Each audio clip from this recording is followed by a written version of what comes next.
अस्सलाम वालेकुम dear students. जैसा कि बायोलॉजी और फिजिक्स के 2 चैप्टर्स के इंपॉर्टेंट क्वेश्चन सीरीज़ मैंने अपलोड किया है, उन पे मैंने अच्छे से डिस्कस किया है। देखो पहला जो क्वेश्चन है, the image formed by plane mirror is, देखो ये याद रखना आप, जो प्लेन मिरर होता है ना, प्लेन मिरर, जो प्लेन मिरर होता है ना, ये क्या होता है, ये स्मूथ और ये क्या होता है, ये स्मूथ और पॉलिश्ड होता है, जो लाइट को रिफ्लेक्ट करता है, जो लाइट को यूनिफॉर्मली रिफ्लेक्ट करता है। तो इधर से अगर कोई ऑब्जेक्ट रखेंगे, सपोज़ हम बी रखेंगे, तो वो ऐसा दिखेगा, वो लेटरली इन्वर्टेड दिखेगा, यानी कि बी वो कैसा दिखेगा, ऐसा बी दिखेगा, यानी कि लिटरली इन्वर्टेड वो दिखेगा इमेज में। और इमेज कैसी बन जाती है, देखो आप इसके सामने अगर रहते हो, आप होते हो ऑब्जेक्ट, इसके पीछे जो बन जाता है वापस वो होता है, वो होती है इमेज। तो इसमें इमेज कैसी बन जाती है याद रखना, virtual, lateral inverted, erect. Erect का मतलब होता है सीधा, यानी कि इमेज सीधी बनेगी। देखो साइज ऑफ द इमेज जो होता है वो किस साइज के बराबर होता है, जितना साइज ऑब्जेक्ट का होगा ना उतना इमेज का भी साइज होगा। तो यहाँ पे क्वेश्चन क्या आया था, the image formed by a plane mirror is, क्या आएगा इसका आंसर, क्या आएगा इसका आंसर, वर्चुअल और इरेक्ट आएगा। वर्चुअल का मतलब क्या है, यानी कि मिरर के पीछे इमेज बनेगी, मिरर के पीछे इमेज बनेगी, जिसका मतलब है वर्चुअल। इसका आंसर आएगा वर्चुअल एंड इरेक्ट। वर्चुअल का मतलब क्या है, वर्चुअल का मतलब क्या है, इमेज रियल नहीं होगी, इमेज रियल नहीं होगी, इमेज रियल नहीं होगी। इरेक्ट का मतलब क्या है, इमेज सीधी बनेगी, इमेज सीधी बनेगी, याद रखना। The phenomenon responsible for the formation of a rainbow is, देखो सिकाई में जो वाटर ड्रॉपलेट छोटे छोटे रहते हैं ना, तो ये जो मैंने वाटर ड्रॉपलेट बनाया ना, ये रे आई सनलाइट से, ये व्हाइट कलर रे आई, व्हाइट कलर रे आई, याद रखना, व्हाइट कलर रे आ गई, और यहाँ पे रिफ्लेक्ट हो गया, क्या हो गया, रिफ्लेक्ट हो गया। और ये जो एक लाइट थी ना, व्हाइट लाइट, यहाँ पे बहुत सारी लाइट्स इसको बनी, क्या बनी, और फिर सरफेस से पे टकरा गई, और फिर क्या हो गया, फिर ये वापस रिफ्लेक्ट हो गई, क्या हो गई, वापस रिफ्लेक्ट हो गई, सरफेस से जब टकरा गई ना, फिर वापस रिफ्लेक्ट हो गई, फिर जब वापस रिफ्लेक्ट हो गया ना, फिर ये रिफ्लेक्शन हो गई इनकी, क्या ये आउटसाइड आते हैं, फिर ये रिफ्लेक्शन हो गई, फिर ये आउटसाइड आते हैं। यहाँ पे क्या हो गया, जब एक लाइट आई थी ना, यहाँ पे क्या हो गया, यहाँ पे डिस्पर्स हो गया, यानी कि इतने सारे लाइट्स बने बने ना, इस चीज़ को कहते हैं डिस्पर्शन।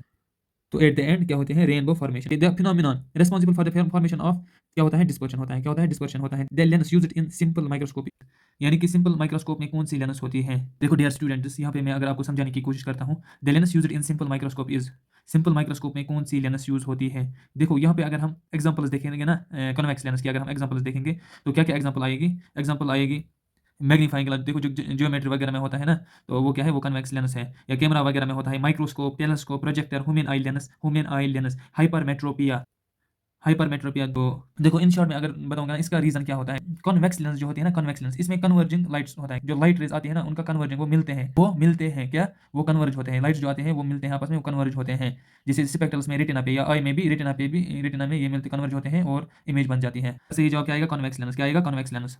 तो मेरे आपको समझ में आया होगा। No matter how far you stand from a mirror, your image appears erected, this mirror is likely to be, देखो प्लेन मिरर जो होता है ना, ये मैंने डिस्कस किया है कि इसमें क्या, इसमें वर्चुअल और इरेक्ट इमेज बन जाती है। और दूसरा जो कंसेप्ट आप याद रखो, कनकेव मिरर और कन्वेक्स मिरर। कनकेव मिरर होते हैं ना, उसमें जो इमेज बन जाती है वो क्या बन जाती है, वो रियल और इन्वर्टेड बन जाती है, क्या बन जाती है, रियल और इन्वर्टेड। जो कन्वेक्स मिरर होता है तो उसमें वर्चुअल और इरेक्ट इमेज बनती है। तो यहाँ पे क्या ऑप्शन आएगा, प्लेन और कन्वेक्स। प्लेन में भी इमेज क्या बन जाती है, वर्चुअल और इरेक्ट, और कन्वेक्स में भी क्या इमेज बन जाते हैं, वर्चुअल और इरेक्ट, ये याद रखना। देखो अब नेक्स्ट क्वेश्चन जो है, the power of A concave lens is 0.5 diameter, it is focal length will be. सबसे पहले आपको ये याद रखना है, जो पावर होता है ना, पावर, इसका मतलब क्या होता है, पावर का मतलब क्या होता है। देखो ये लेंस की एबिलिटी होती है, क्या, जो लेंस होते हैं ना, लेंस जो होते हैं, इसकी एबिलिटी होती है कि लाइट को कन्वर्ज और डाइवर्ज करे।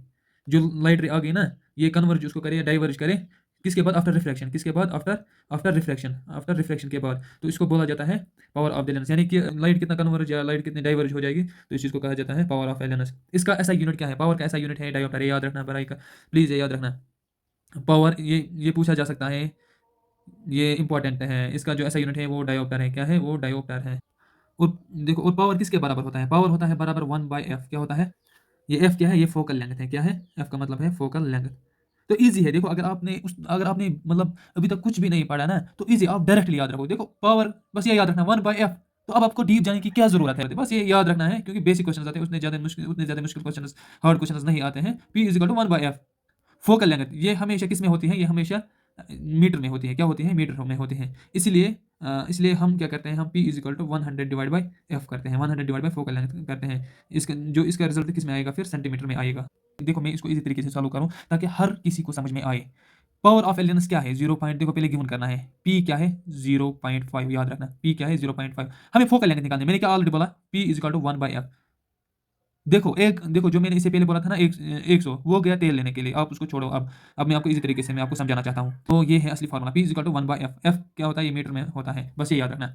देखो पावर कितना है, पावर है 0.5, किसके बराबर है, 1 डिवाइड बाई f। अब हमें f निकालना है, क्या निकालना है, अब हमें f निकालना है, f निकालना है। तो ये रिप्लेस करेगा, f यहाँ पे आएगा, देखो एफ यहाँ पे आएगा और 0.5 यहाँ पे आएगा, यानी कि आपस में रिप्लेस करेंगे एक दूसरे को। एफ इजिकल टू 1/0.5, तो यहाँ पे क्या आएगा 2 मीटर आएगा, यहाँ पे आंसर क्या आएगा 2 मीटर यहाँ पे आंसर आएगा। एफ इजिकल टू 1/0.5, तो अगर आप इसको कैलकुलेट करोगे तो ये आएगा 2, क्या आएगा ये 2 आएगा 2 मीटर, क्योंकि फोकल लेंथ मैंने ऑलरेडी बोला है ये मीटर में होता है। देखो अब सेंटीमीटर में आंसर दिया गया है ना, 1 मीटर कितना हो गया, देखो कितनी इजी कैलकुलेशन, 1 मीटर कितना होता है 100 सेंटीमीटर, इतना तो पता होना चाहिए यार। 2 मीटर कितना हो गया 200 सेंटीमीटर, क्या हो गया 200 सेंटीमीटर, क्या हो गया 200 सेंटीमीटर, 200 सेंटीमीटर, 200 सेंटीमीटर आएगा। देखो अब the angle of two reflecting surface of a prism is equal to, देखो यहाँ पे 60 डिग्री आएगा, ये याद रखना, क्या आएगा 60 डिग्री यहाँ पे आएगा। The angle of two reflecting surface of a prism is equal to 60 degree, ये नोट करना यार। Which of the following colour of white colour has the least wavelength. देखो जैसे टॉपिक मैंने आपके लिए लाया है ताकि इसको जरूरी समझना है, इसमें जरूरी क्वेश्चन, इसमें क्वेश्चन आता है हर साल, इसमें कोई ना कोई क्वेश्चन आता है, इसलिए ये कंसेप्ट हमें जरूर समझना है। स्कैटरिंग एंड वेवलेंथ, देखो अगर हम वेव लेंथ की बात करेंगे ना कि ये जो लाइट वेव है इसकी लेंथ क्या होती है, दो पॉइंट्स के बीच में इसकी लेंथ क्या होती है, पहला पॉइंट जहाँ से स्टार्ट होती है, दूसरा पॉइंट जहाँ ये एंड होती है, जहाँ तक ये जाती है, जहाँ तक ये जाती है इस बीच, इसको क्या कहते हैं वेव लेंथ। तो जो रेड कलर होता है ना, रेड कलर, ये याद रखना, रेड कलर इसकी वेव लेंथ बहुत ज़्यादा होती है, क्या होती है जब बहुत ज़्यादा इसकी वेव लेंथ होती है तो ये सिकेटर ये फैलता कम है, क्या ये फैलता कम है, ये उतना फैलता नहीं है एटमॉस्फेयर में, क्योंकि इसकी वेव लेंथ है बहुत ज़्यादा वेव लेंथ होती है, डिस्टेंस बहुत ज़्यादा होती है इसकी, इस लेंथ इस लाइट वेव की बहुत ज़्यादा डिस्टेंस होती है, जिसकी वजह से याद रखना प्लीज़, जिसकी वजह से ये सिकेटर कम होता है, सिकेटर यानी कि फैलता कम है, यानी कि ये फैलता कम है, ये उतना फैल नहीं जाता है। वायलेट की अगर बात करेंगे, वायलेट ये कलर है, इसकी वेव लेंथ बहुत ज़्यादा कम है, जब इसकी वेव लेंथ बहुत ज़्यादा कम है तो इसका मतलब क्या है वेव लेंथ कम मोर सिकेटर, वेव लेंथ कम मोर सिकेटर, वेव लेंथ कम वो ज़्यादा फैल जाता है, वेव लेंथ कम वो ज़्यादा फैल जाता है, क्योंकि वेव लेंथ इसकी डिस्टेंस उतनी नहीं होती है, ये ज़्यादा फैल जाता है, क्या ये ज़्यादा फैल जाता है, वायलेट ये ज़्यादा फैल जाता है। सबसे कम वेवलेंथ वायलेट की होती है, इसलिए ज़्यादा सिकेटर होता है, इसलिए ज़्यादा फैलता है। उसके बाद सबसे कम वेवलेंथ किसकी है, इंडिगो कलर की, इसलिए इसकी भी ये भी फैलता बहुत ज़्यादा है। और उसके बाद सबसे कम वेवलेंथ किसकी, और उसके बाद सबसे वेवलेंथ कम किसकी है, बिल्लू की, इसलिए सिकेटर बहुत ज़्यादा होता है। यहाँ पे एक क्वेश्चन आएगा स्काई ब्लू क्यों होता है, क्योंकि बिल्लू की वेवलेंथ कम होती है इसलिए फैल जाता है, इसलिए बहुत ज़्यादा फैल जाता है। जिसकी वेवलेंथ कम वो ज़्यादा फैलता है, जिसकी वेवलेंथ कम वो ज़्यादा फैल जाता है, जिसकी वेवलेंथ बहुत ज़्यादा वो कम फैल जाता है। अबे यार अगर अब भी याद नहीं रहा ना, आप पिटोगे जरूर। अब यहाँ पे हमने वेवलेंथ भी समझा है, यूनिट क्या होता है इसका मीटर, यानी कि मीटर में नापा जाता है। रेड कलर इसकी वेवलेंथ ज़्यादा होती है, ये सिकेटर यानी कि फेल कम जाता है। देखो आपने अक्सर रेड लाइट आपने देखी होती है ना, रेड लाइट ट्रैफिक वगैरह में आपने देखी होती है रेड लाइट, क्योंकि इसकी जो वेव लेंथ है ना वो बहुत ज़्यादा होती है और ये सिकेटर कम हो जाता है, यानी कि ये फेल ज़्यादा कम होता है। दैट इज़ वाई ये हम यूज़ करते हैं, क्योंकि ये सिकेटर कम होता है, वेव लेंथ इसकी ज़्यादा होती है। देखो सिकेटर कैसे होती है एक लाइट, देखो एटमॉस्फेयर में डस्ट पार्टिकल्स वगैरह पार्टिकल्स जो भी होता है ना, उनसे लाइट टकराती है, क्या उनसे लाइट टकराती है, फिर ये सिकेटर होती है, यानी कि फिर ये फैल जाते हैं, जिसको सिकेटर कहता है। यहाँ पे main rule short wave length more scatter ज़्यादा फैल जाती है, main rule long wave length ज़्यादा वेव लेंथ है कम फैल जाती है। अबे यार अब याद नहीं रखोगे तो क्या यार, अब याद रखना स्काई ब्लू ब्लू लाइट सिकेटर्स मोर, ये सिकेटर ज़्यादा होती है क्योंकि इसकी वेव लेंथ कम होती है। Short wave length more सिकेटर, long wave length less सिकेटर, यानी कम फैल जाता है। सिकेटर का मतलब क्या है फैल जाना। अब मैं देखूंगा ना कि आपको क्वेश्चन अब आएगा, अगर नहीं आएगा ना तो अब आपकी खैर नहीं। विच of the following colour of white light has the least wave length. अबे यार किसकी बहुत ज़्यादा कम वेव लेंथ है, यानी कि जो सिकेटर बहुत ज़्यादा होता है, जो फैल जाता है बहुत ज़्यादा और उसकी वेव लेंथ बहुत ज़्यादा कम होती है, वायलेट। वायलेट बिल्लू नहीं आएगा, बिल्लू तीसरे नंबर पे आता है, क्या आता है पहला आता है, याद रखना सीक्वेंस, पहला आता है वायलेट, फिर आता है इंडिगो, फिर आता है बिल्लू। पहले क्या आएगा वायलेट, अगर यहाँ पे वायलेट ऑप्शन नहीं होती इंडिगो होता तो इंडिगो सिलेक्ट करना था, अगर वायलेट इंडिगो नहीं होता तो बिल्लू सिलेक्ट करना होता है, तो बिल्लू फिर बिल्लू सिलेक्ट करना पड़ता था। The danger signals installed at the top of a tall building और red in colour, these can be easily seen from a distance because among all other colors the red light।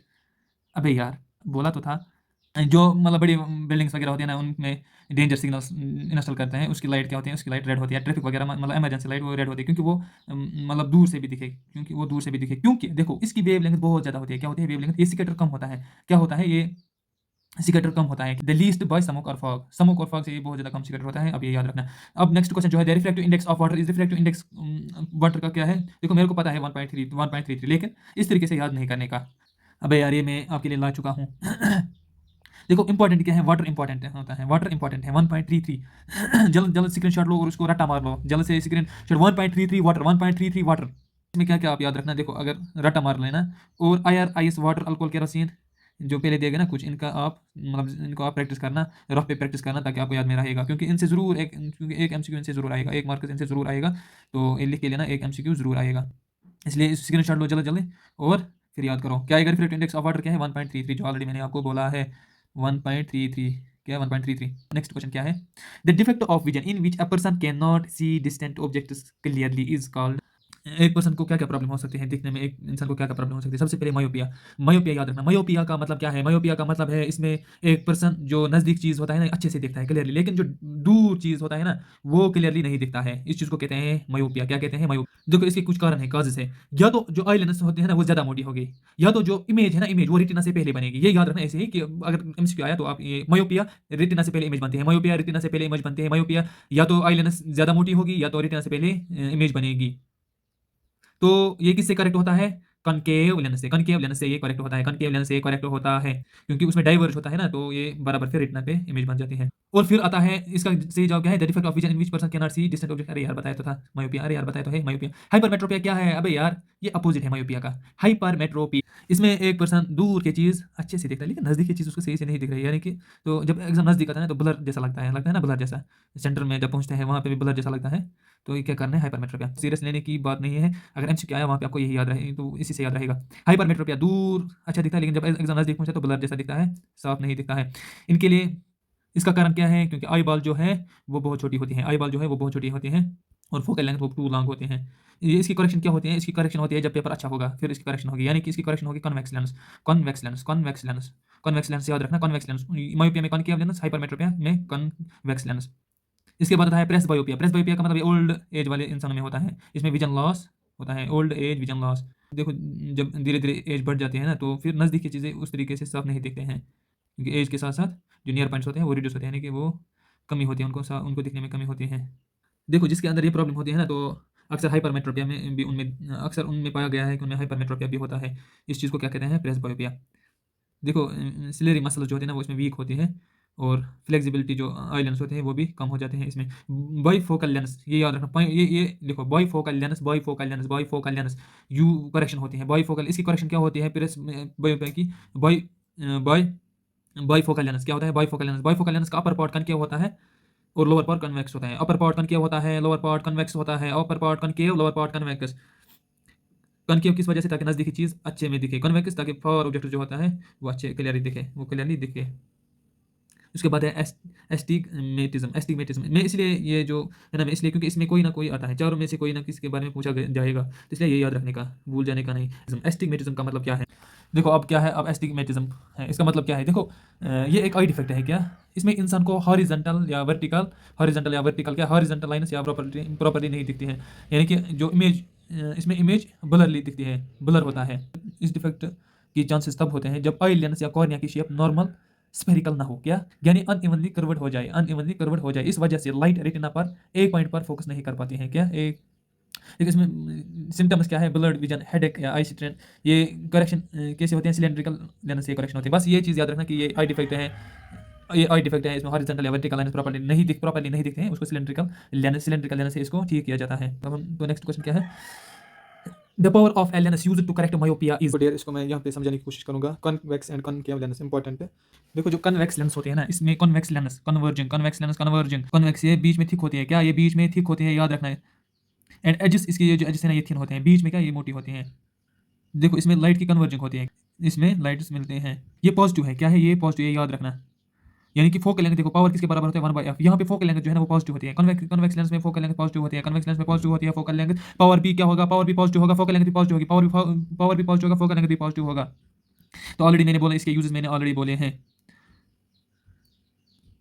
इसमें image क्या होगी? Image formation, real image और virtual image. अगर recall भी मैंने साथ साथ नोट किया है इसमें, तो इजी रिकॉल क्या होगा? इजी रिकॉल में आपको ये याद है, कन्वेक्स लेंस ये कन्वर्ज करते हैं, कन्वेक्स लेंस कन्वर्ज करते हैं।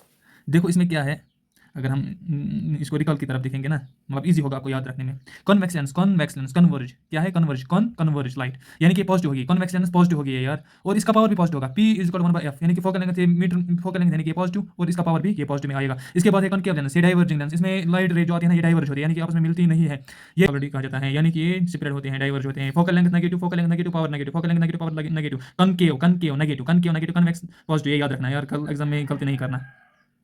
ये कैसे इमेज बनाता है? ये वर्चुअल इमेज बनाता है, वर्चुअल इरेक्ट, यानी कि रियल इमेज यहाँ पे नहीं बनेगा। जो कनकेव लेंस है ना, कनकेव लेंस यहाँ पे रियल इमेज नहीं बनेगा, यहाँ पे क्या बनेगा? यहाँ पे वर्चुअल इमेज बनेगी। क्या बनेगी? वर्चुअल इमेज बनेगी। और इरेक्ट बनेगी, क्या बनेगी? इरेक्ट सीधी इमेज बनेगी, डिमिनिश्ड बनेगी, बहुत छोटी बनेगी।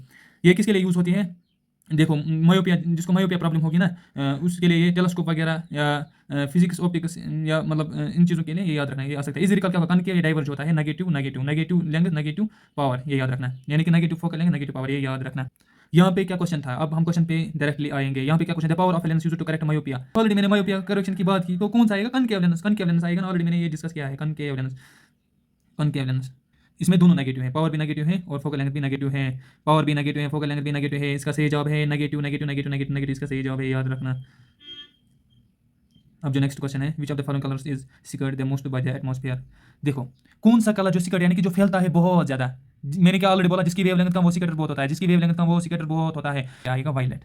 क्योंकि वायलेट क्या होता है, ये सिकटर बहुत ज्यादा होती है, इसकी वेवलेंथ कम सिकटर बहुत ज्यादा, वेवलेंथ कम सिकटर बहुत ज्यादा, ऑलरेडी मैंने डिस्कस तो किया है यार। अबे याद रख, इसकी वेवलेंथ कम होती है और सिकटर बहुत ज्यादा होता है। देखो अगर यहाँ पे सिकटर कौन कम होगा, अगर मैं आपसे क्वेश्चन करूंगा आप कौन सिकटर कम होगा, कौन सी लाइट, रेड की बात करेंगे, इसकी वेवलेंथ क्या है, इसकी वेवलेंथ बहुत ज्यादा होती है और सिकटर कम होता है। The electric pulses from retina to brain are conveyed विया, देखो ऑप्टिकल नर्व इसमें आएगा, ये याद रखना, ऑप्टिकल नर्व, ये याद रखना। देखो अगर हम इसको द इलेक्ट्रिक पल्सेस का मतलब क्या है, इलेक्ट्रिकल सिग्नल्स, इलेक्ट्रिकल सिग्नल। तो अगर हम थोड़ा बहुत इसको अच्छे से समझेंगे तो क्या इसका मतलब क्या है, देखो जब लाइट आती है ना, ये आई में एंटर करती है, तो फिर जो लेंस होते हैं वो इमेज रेटिना पर बनाती है, क्या जो लेंस होता है ना वो इमेज को रेटिना पे बनाता है। और जो रेटिना है ना, रेटिना जहाँ पे इमेज बनती है, ये क्या करता है, ये लाइट को इलेक्ट्रिकल सिग्नल्स में, ये लाइट को इलेक्ट्रिकल सिग्नल्स में कन्वर्ट करती है। और ये सिग्नल्स फिर ऑप्टिक नर्व जो है ना, ऑप्टिक नर्व, उसके थ्रू ये सिग्नल्स ब्रेन तक पहुंचती है। क्या ऑप्टिक नर्व हेल्प करता है इन सिग्नल्स को ब्रेन तक पहुंचाने में, इनके जरिए ये सिग्नल्स ब्रेन तक पहुंचते हैं और ब्रेन फिर इमेज को आइडेंटिटी करती है। इलेक्ट्रिकल पल्स यानी कि इलेक्ट्रिकल सिग्नल्स जो रेटिना से ब्रेन, वो किसके थ्रू जाती है, वो ऑप्टिकल नर्व के थ्रू जाती है, किसके थ्रू, ऑप्टिकल नर्व के थ्रू। नेक्स्ट क्वेश्चन क्या है, next question, human eye ball has a diameter of about, इसका डायमीटर क्या है, देखो ये याद रखना, ये नोट रखना, ह्यूमन आई बॉल का डायमीटर 2.3 सेंटीमीटर होता है, क्या होता है, 2.3 सेंटीमीटर होता है। The least distance of a distant vision for a young adult with normal vision is, देखो एक नॉर्मल एक यंग एडल्ट वो कम से कम कितना देख सकता है, कम से कम लीस्ट सबसे नजदीक कितना देख सकता है, यानी कि नॉर्मल 25 सेंटीमीटर तक वो देख सकता है। 25 सेंटीमीटर से नजदीक अगर वो देखने की कोशिश करेगा तो वो नॉर्मल नहीं है। भाई 25 मीटर नहीं करना यार, 25 सेंटीमीटर इसका सही जवाब है। A person can not see the far objects clear, the nature of the curvature lens used to restore proper vision is, देखो ऑलरेडी मैंने ये डिस्कस किया है, अगर किसी को मायोपिया है यानी कि दूर का वो अच्छे से नहीं देख सकता, नज़दीक का वो क्लियरली देख पाएगा लेकिन दूर अच्छे से नहीं देख पाएगा वो, उसको क्या है, मायोपिया। मायोपिया में कौन सा लेंस हम यूज़ करते हैं, मायोपिया को करेक्ट करने के लिए कौन सा लेंस यूज़ करते हैं, अबे यार ऑलरेडी तो बोला था ना, कॉनकेव लेंस। क्या, concave lens, concave lens. Amount of light entering the I depends on upon the size of, देखो ये पिपल जो है ना, होता है ना पिपल, ये क्या करता है, ये आइरिस में ओपन होता है, किस में होता है, आइरिस में ये ओपन होता है। और ये क्या करता है, ये एडजस्ट करता है, कंट्रोल करता है लाइट को, जो लाइट एंट्री करते हैं ना उसको ये कंट्रोल करता है, पुपिल इसका सही जवाब है। देखो नेक्स्ट क्वेश्चन क्या है, if you are not able to read small letters in a dictionary which following lenses would you prefer to use, देखो ये क्वेश्चन अक्सर आता है, इसका सी पड़ाएगा, a convex lens of focal length of 5 centimetre, a convex lens, इसका सही जवाब आएगा। The least distance of distant vision of age 40 years in, the least distance of distant vision of age 40 years इन, ये याद रखना 50 centimetre, क्या 50 centimetre इसका जवाब आएगा। तो हमने अब ये 2 चैप्टर्स भी कंप्लीट किए, इनके जो क्वेश्चन थे ना, ये क्वेश्चंस प्रीवियस ईयर में आ चुके थे, तो हमने इनको अच्छे से डिटेल में समझाया है। तो अब बायोलॉजी और फिजिक्स हमने कंप्लीट किए हैं। एग्जाम कल है लेकिन अभी भी आपके पास मौका है, आप बार बार लेक्चर को देख सकते हो, 2x पे देख सकते हैं, तो आप आराम से अच्छे मार्क्स ला सकते हो, क्योंकि ऑलरेडी मैंने आपको 80 मार्क्स पढ़ाए हैं यार, 80 मार्क्स 2 दिन के अंदर 80 मार्क्स मैंने पढ़ा है। अब आपको दिखाना है, आपको डोमिनेंस जो मैंने पढ़ाया था ना, डोमिनेंस रिसेसिव, अरे यार भूल गए क्या, डोमिनेंस रिसेसिव किसमें पढ़ाया था, मेंडल्स में पढ़ाया था, यानी कि इन शॉर्ट मानो डोमिनेंस जो होता है ना वो ताकतवर, वो अपनी कुव्वत दिखाता है, रिसेसिव वो कमजोर होता है, वो भागता है, वो डर जाएगा एग्जाम से, इसलिए आपको डोमिनेंस दिखाने हैं। इसी मार्क्स से कम नहीं होते यार। आप प्रीवियस रिजल्ट चेक करो कि किसके कितने, फिर आप बोलना कि उसको कितने हाईएस्ट मार्क्स आए थे, रैंक 1 जिसको आए थे ना उसको देखना कि कितने, अगर आपने इन दो पे अच्छा फोकस किया ना, और केमिस्ट्री के भी कुछ इंपॉर्टेंट क्वेश्चन पे अच्छा फोकस किया, तो देखना आप कितना अच्छा स्कोर करोगे। टेंशन लेने की जरूरत नहीं है भाई यार, डायरेक्ट क्वेश्चन आता है बेसिक से। ओके, अल्लाह हाफिज़। मैं कोशिश करूँगा केमिस्ट्री का भी, लेकिन उतना टाइम अभी नहीं बचा है, मेरा भी जो दिमाग है ना अभी यार उस तरीके से नहीं काम कर पाता है, क्योंकि ऑलरेडी मैं एग्जॉस्ट हो गया। तो अब करे भी क्या, ज़्यादा से ज़्यादा दुआ कर सकता हूँ आपके लिए, इससे एक्स्ट्रा मैं आपके लिए दुआ कर सकता हूँ कि आपका पेपर अच्छा हो जाए, साल आपका वेस्ट ना हो जाए। क्योंकि देखो मेरा मकसद जो है वो हर स्टूडेंट का अच्छे मार्क्स होना चाहिए। अगर एक भी स्टूडेंट जो बोलेगा ना मेरे को कि मेरा स्कोर अच्छा नहीं हुआ यार, मेरे को मूड खराब हो जाएगा। फिर अगर हर कोई बोलेगा ना कि हमें अच्छा स्कोर आया, लेकिन खाली एक मेरा स्टूडेंट बोलेगा कि मेरा स्कोर अच्छा नहीं हुआ, मेरा मूड ठीक नहीं रहेगा यार, मेरा मूड खराब हो जाएगा। क्योंकि एक साल होता है इंतजार करना, एक साल, अभी तो एक साल में क्या क्या बदल जाता है, क्या क्या चेंज होता है एक साल में। इसलिए मेहनत करो यार, मेहनत करना फोड़ना है यार। देखो ये ऑप्शन जो GNM ऑप्शन है ना, आप लोगों की बातें मत सुनो, अगर आप खुद चाहते हो कि आप GNM करो तो आप कर, ये भी अच्छा सोर्स है काम करने का, इनकम कमाने का, ये भी अच्छा सोर्स है, क्योंकि आप इसमें प्रैक्टिकल भी होता है और फर्दर आप स्टडीज़ भी कर सकते हो। जैसा कि आप पोस्ट बेसिक बीएससी कर सकते हो, उसके बाद एमएससी कर सकते हो, या बीच बीच में आप जॉब भी कर सकते हो। कोई भी कोर्स देखो जिसमें टाइम लगता है ना, मेहनत लगती है, वो छोटा कोर्स नहीं होता है। कोई भी कोर्स छोटा नहीं होता है। आप जो भी करो अच्छे से करो, और इसका जो वैल्यू है ना वो बहुत अच्छा होता है। हर जगह इसकी डिमांड अच्छी होती है। और ये उम्मीद रखना है, उम्मीद नहीं छोड़ने का, उम्मीद रखना है। आप मेरे स्टूडेंट बन गए हो, अब उम्मीद रखने का है कि आप कल पेपर फोड़ोगे यार। लेकिन देखो, जल्दबाजी नहीं करने का। आप जल्दबाजी नहीं करोगे, आप अच्छे से पेपर पढ़ोगे, अच्छे से पेपर करोगे। बायोलॉजी को थोड़ा कम समय दोगे, बायोलॉजी को उतना टाइम नहीं देना, बराबर टाइम। बायोलॉजी को कम समय में अच्छा पेपर कंप्लीट करना है, और फिर फिजिक्स और केमिस्ट्री पे फोकस करना है उसके बाद, क्योंकि 10th में माना जाता है कि फिजिक्स थोड़ा केमिस्ट्री से इजी होती है। और आप, क्योंकि फिजिक्स में न्यूमेरिकल्स नहीं आते हैं, दूसरे खाली एक दो न्यूमेरिकल्स हमने देखे, बाकी जो डायरेक्ट क्वेश्चन आते हैं ना वो थ्योरी से ही आते हैं। ओके, अल्लाह हाफिज़। तो अभी शाम का टाइम आया है, तो अब कुछ खाऊंगा मैं यार, बहुत ज़्यादा भूख लगे यार। ओके, अल्लाह हाफिज़। अल्लाह आपको कामयाब करे। इंशाल्लाह आप ज़रूर अच्छा से पढ़ाओगे इंशाल्लाह।